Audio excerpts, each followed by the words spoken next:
Hello there. My name is Dr. Scott Cormode. I am the Hugh Dupree Professor of Leadership Development at Fuller Seminary, and we're going to be talking today about 1st and 2nd Kings.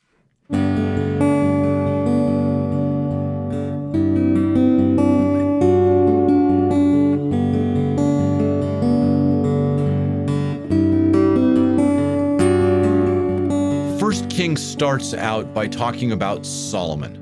David is dying, David dies, and then King Solomon comes along and he ascends to the throne. He asks for God for wisdom when he could ask for riches. God promises him, well, since you ask for wisdom, I'll give you wisdom, but I will also give you riches.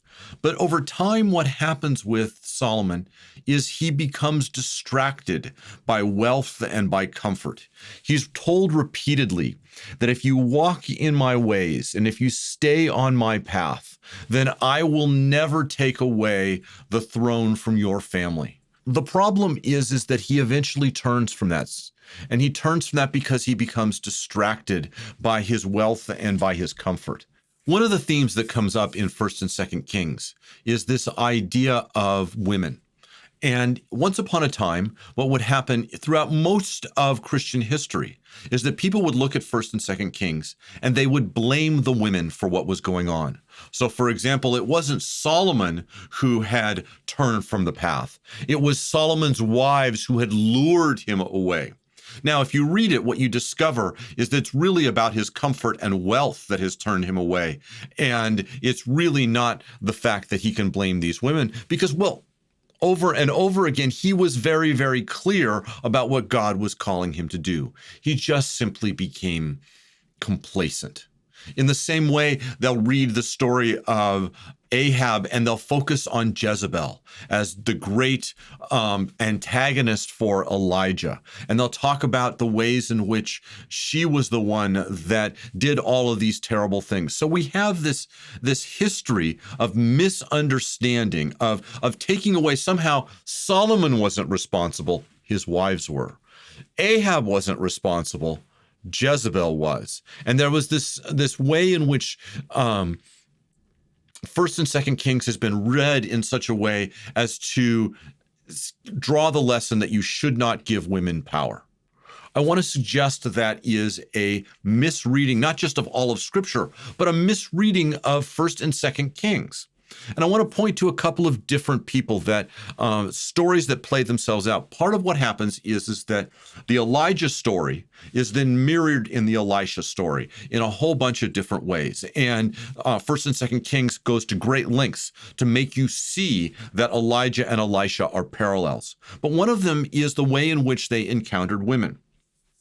In 1 Kings chapter 17, Elijah is on the run. He has gone to the mountain where he's hidden from God. God has revealed himself. God has provided an angel. God has provided food. God has revealed himself in the still small voice. And then from there, Elijah goes out and he eventually ends up in Sidon, which is away from Israel and along the sea in a little village called Zarephath. And when he gets there, he encounters a woman. And he walks up to the woman and he says, "Give me water." Well, on the one hand, that doesn't sound like much. What you have to recognize is that we are now in the middle of a drought. Not just a drought, but a debilitating drought that Elijah himself has announced. And he walks up to somebody who is poor and has absolutely nothing and says, "Give me water." And she does. And then he asks her what she's doing. And she says she's gathering sticks so she can take the last little bit of what she has to eat and she can make it for herself and for her child, and then they can sit together and they can die. It's one of the most heartbreaking stories in all of Scripture. A woman dying of starvation with her child and has absolute sense of powerlessness. And Elijah says, "Do not fear." And then he says, "Yahweh, the God of Israel, will protect you." Now, you have to recognize he's not actually in Israel at the time. He is in a different place. So when he says Yahweh, the God of Israel, it's not just saying that to somebody who resides in Israel. This is to a foreigner. Eventually, she feeds him. And as she feeds him, her resources do not run out. But then something terrible happens. The son dies, and she is bereft. And there's this sense that so many of the poor in the world have, that I've made it thus far just to have this terrible thing happen. And Elijah comes to her and says, no, I will provide for you. God will provide for you. I will raise this child. And he raises the child from the dead. In 2 Kings 4, Elisha now is regularly going to, he's walking through a situation where he encounters a woman who is the widow of someone who's part of the company of prophets. These are the people that are like the school of prophets that lived under the teachings of Elisha and Elijah. And she is a widow, and she has no one to care for her. And as he encounters her, a creditor has come to take her 2 children away and say that because you owe me money, I will take your children and I will make them slaves. It is debilitating to think in 1 Kings about a mother and child dying. It is unfathomable to think about a mother who's about to see her children ripped from her and carried off into slavery. It is just this absolute sense of injustice. But what does Elisha do? He says, what do you have in the house? And it's a wonderful question because it starts with the question of, what do you have to bring?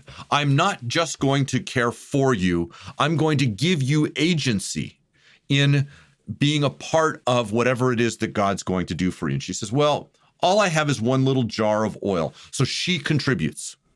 And he says, okay, go to your neighbors and borrow from them whatever pots or vessels or receptacles that you can possibly find. Notice how the community becomes involved. It's not just that she is involved and not just God is involved, but she brings in the entire community. And they find as many vessels as they possibly can. And they go into a room, and they start pouring out of this little jar until it fills up each of the vessels. And, it calls to mind, it's like the wedding of Cana meets the feeding of the 5,000. There's this sense of just overflowing sense of abundance that comes out of what was moments ago just this sense of scarcity. And so he tells her to sell the oil and then pay her debts and then live off of what is left. Now, this is where I want to compare the Elisha stories and the Elijah stories. I would like to suggest to you that these are about community and they're about hospitality. The widow's oil story is as much about community as anything else. It would have been impossible to do this without the whole community participating. And it's about the obligations of community. When a widow has died, the community bears a responsibility for her that they did not fulfill. And so what does Elisha do? What does God do as God provides? God invites the community to be part of what they should have been doing all along, which is providing for her. These are examples of hospitality, of community. And of course, when Jesus comes along, Jesus points to them as examples, both Elisha and Elijah, and the ways in which they dealt with these women. We have had historically a misunderstanding of how we read 1st and 2nd Kings if we take them to be about the women who excuse the faults and the sins of the men, that somehow the men are no longer complicit because the women actually were the problem. And instead what we find is, again, women as models for how God will provide for God's people and how they can be a part of their own tradition with caring for the community, caring for hospitality. 1st and 2nd Kings provides all sorts of really interesting examples of women if we would only look for them.